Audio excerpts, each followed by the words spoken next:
Dulu lain, sekarang dah lain.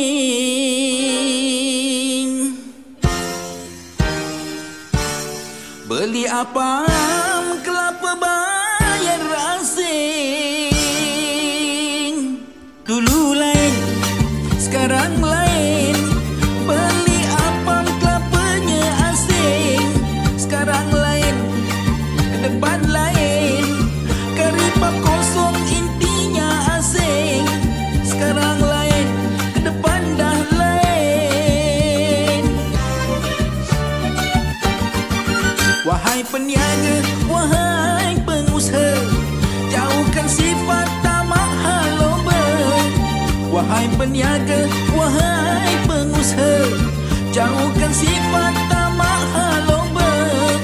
Kalau dilambungkan sangat harga, anda untung kami yang merana. Kalau dilambungkan sangat harga, anda yang untung kami yang merana.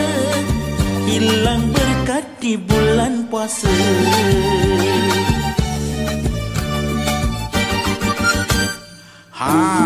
Dulu RM1 apam dapat, sekarang RM1 kelapa dia pun tak dapat.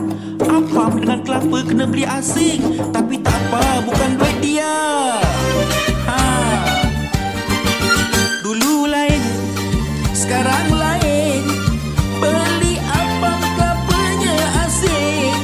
Sekarang lain, ke depan lain. Donatnya bogel, gulanya asing. Sekarang lain, ke depan dah lain.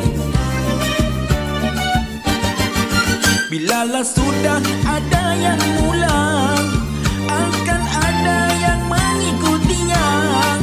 Bilalah sudah ada yang mulang, akan ada yang mengikutnya. Jangan dibuat yang pelanggan tak suka. Jangan ingat pelanggan bisu dan buta. Jangan dibuat yang pelanggan tak suka. Jangan ingat pelanggan bisu dan buta. Sekali boikot engkau merana.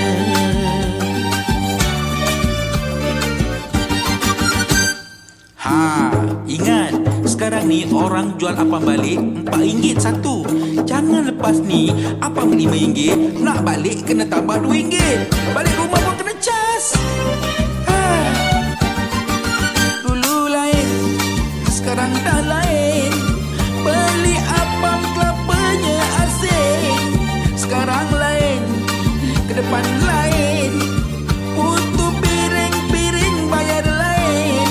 Sekarang